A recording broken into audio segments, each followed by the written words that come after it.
Okay, record natin ang ating tropa ay nahihirapan sa ganito, no? So, ang technique dyan, for example, makapulgay na ganito. So, undo. Hey, don't you touch him, bro. What? Yan, so this is the original, etc, etc.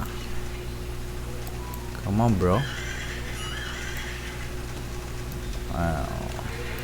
Una, hanap tayo ng frame na naka-flat para mas madali mag-edit.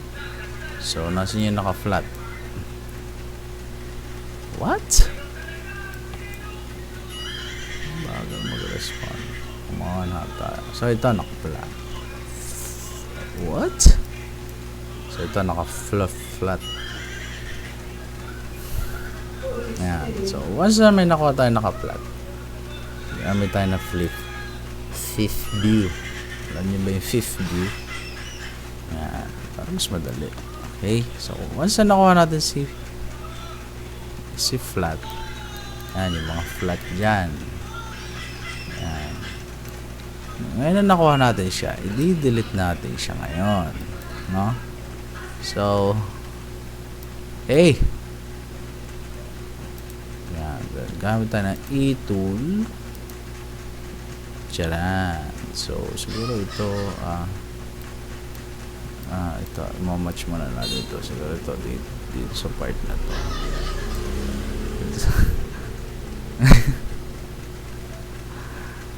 Yan. Tapos dito sila ng konti. Sige pa, bagalan mo pa. Ayan, so okay na siya. Hindi siya match. Ito yung match dito sa kabila. Ayan, dito pala sa kabila.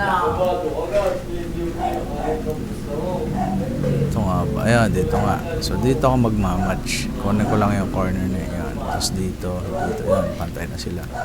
Para ito, since naka-block, iisod ko lang yun doon. Ayan, isod. So tatansyahin ko na lang, no? And then add ako ng 1 point. Tapos adjust ko to para makapture yung etc. Yan. Sige, mag-chat kayo na mag-chat. Tapos idadrag ko na si 3D. Ayan, kung hanggang doon lang yung pader niya, so hanggang doon, ayan, hanggang doon daw. And then ikakat ko na yan using F. So here we go. So, once na nakat ko na, accurate naman natin si drawing. Okay. Accurate. Kasi nga, ang problema niya kanina is iwa-iwarang yung kahit anong gawin niya. So, ito, elevated. So, capture natin. Elevated. So, may grounds na konti. Bawasan natin using X tool, pero okay naman na yun ayaw mabawasan. So ako naman sa 12 pixels, isod natin, isod siguro ito hanggang dito na lang kasi hagdan na yan. Ayan, ayun siya. So all goods. So after nyan, no need to group naman na to. So select all, then press 5 para hindi na mag error, etc. So F2. So gumamit tayo ng flip view. So siguro ito adjust pa natin ng konti para mas maganda gawin dito. I-select all and then i-move. Tapos ang problema, so sakto-sakto yung 3D sa ngayon reset view. Ayan, reset view para bumalik sa main view. Alright, so yun, hindi na siya slant. And then this is good to pass. So ito, mayroon ba dito? Gusto na rin natin para damay-damay na.